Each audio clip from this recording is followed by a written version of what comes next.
こんにちはゆっくりレ夢ムです。こんにちはだぜゆっくりマリサだぜ。今日はプラムの国宝松本城の築城だよ。プラムの模型は諏訪高島城に続いて2回目だな。パッケージもリニューアルされているよ。プラムの模型はパッチン止めだから接着剤いらないんだよな。まずは仮組みをやってみるよ。松本城の築城は秀吉の家臣となった石川数正、安永親子によって築城された平城なのは言うまでもないな。家康の家臣だったんだよね。ああ、石川数正は家康の抑えとして、松本に配領されるんだ。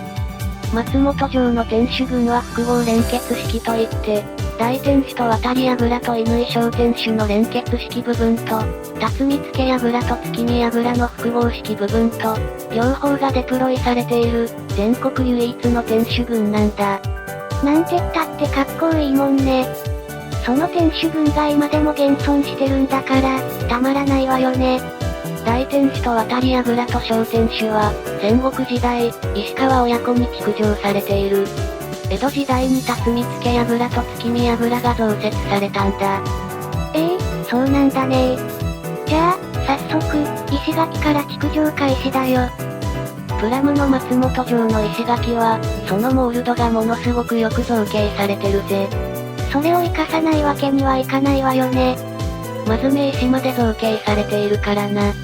まずは、グレーのサフで下地を拭いてから、先にブラウンの墨入れをしてみたよ。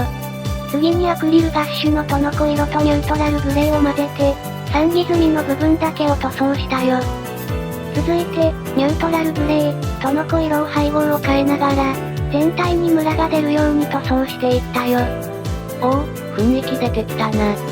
この時ドライブラシになる要領でやる必要があるよ。で、ブラウンで再度墨入れしてみたよ。でも、イメージとちょっと違うんだよね。そこで、今度はブラックで墨入れしてみたよ。ちょっとイメージと違うんだぜ。一旦ここで筆を止めたよ。後でひらめくので、最後まで動画見てみてね。仮仕上げとしてブラックの墨入れと量をすごく薄めて、全体に塗装しておいたよ。なるほどな。石垣は一旦置いておいて、不審に取り掛かるよ。プラムの松本城は、パーツも色分けされているんだぜ。だから、マスキングもほとんどいらなかったんだぜ。そう。だから素組みだけでも十分に楽しめるよね。これは入り口部分や月見櫓の壁なんだけど、下地にウッドブラウンを拭いてから、アクリルガッシュの白色を塗装したよ。アクリルガッシュのジャパネスクカラーだな。独特のムラが木目っぽくていいぜ。こちらは、ご覧の通り、白漆喰になるパーツと屋根のパーツだね。屋根はジャーマングレーで拭いたんだな。クレオスのよりタミヤの方が同じジャーマングレーでも少しだけ明るいよ。この渋みがなんとも言えない色だな。もちろん屋根の裏側は白く塗装しとかないとね。プラムの屋根裏側はちょっとシンプルなんだよな。でもこのままでいこうと思うよ。こちらは月見櫓の甲羅と周り円だよ。周り円も朱色なんだな。縁側の床も朱色だと確認してあるよ。この朱色はあえて反光沢のあるラッカー系塗料で塗装したよ。こちらは白漆喰だな。下地の白にアクリルガッシュのニュートラルグレーを水で薄めて、塗膜を作るように上塗りしたよ。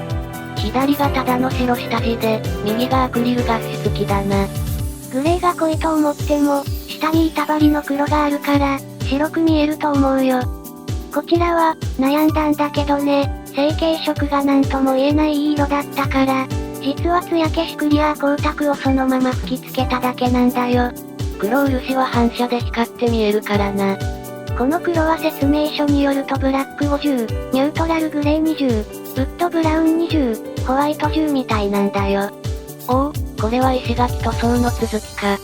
なんとも言えないほど良くなったでしょ。これはどうやったんだぜ？墨入れじゃなさそうだな。さっきアクリルガッシュの塗装の上から、墨入れしたけど滲んでたよね。そこで、もっとくっきりモールドを出せないかとひらめいたのが、サインペンだったよ。なんとな。極細で溝をなぞっただけでこんなにも効果を出すことができたよ。今度は石垣のリアルさに対して、屋根がまったりしているな。なので、古びた瓦葺きの表現をしていくよ。まずは、エナメル塗料の明灰白色で、ちょんちょんとムラを縦につけていくよ。いまいちだな。適当でも後からエナメル溶剤で洗うと、あら不思議、馴染んだでしょ。ほう、なんか古びた瓦葺きって感じするぜ。後で、溶剤で洗うのがコツで、簡単だよ。まだまだ、改善の余地はありそうだがな。完成だよ。屋根のムラが石垣のムラとバランスが取れたんだぜ。今回、1、200ということ、石垣のモールドがいいことなど、オリジナルの良さを最大限に活かすことができたかなと思えたよ。そりゃよかったな。なあ、松本城大天守は相当式だと思うか？防漏式だと思うか？防漏式にしては、入りもや破風がないし、相当式にしては、年代が古いし。一応相当式に分類されてはいるんだが、相当式天守の最初とされる丹波亀山城2609年頃、10年以上先に建っているので、建築士の観点から防漏式とみなすことがあるそうだ。年代が過渡期だったのかね？実は、昭和の解体修理の時、いくつかの改築の痕跡が見つかっているんだぜ。いつそうなの？創建当時は、防漏型で最上階には周り円光欄があり、各重の屋根には多くの破風を取り付けた姿であったことが推定されているんだぜ。その姿は実際どんなものだったのか、ワクワク止まらないよね。確かに、大天守の最上階と40目はほぼ同じサイズだもんね。周り円光欄があったんだね。専門家の方たちが、CG とかで再現してくれると嬉しいよな。そうだね。今日もお城築城動画をご覧いただき誠にありがとうございます。誠にありがとうございますなんだぜ。動画が良いと思われたら、ぜひチャンネル登録、いいね、コメントをよろしくお願いします。よろしくお願いするんだぜ。また、皆さんのお城模型も、ぜひコメント欄でも教えてくださいね。お城模型やる人は強者ばかりで怖い気もするけどな。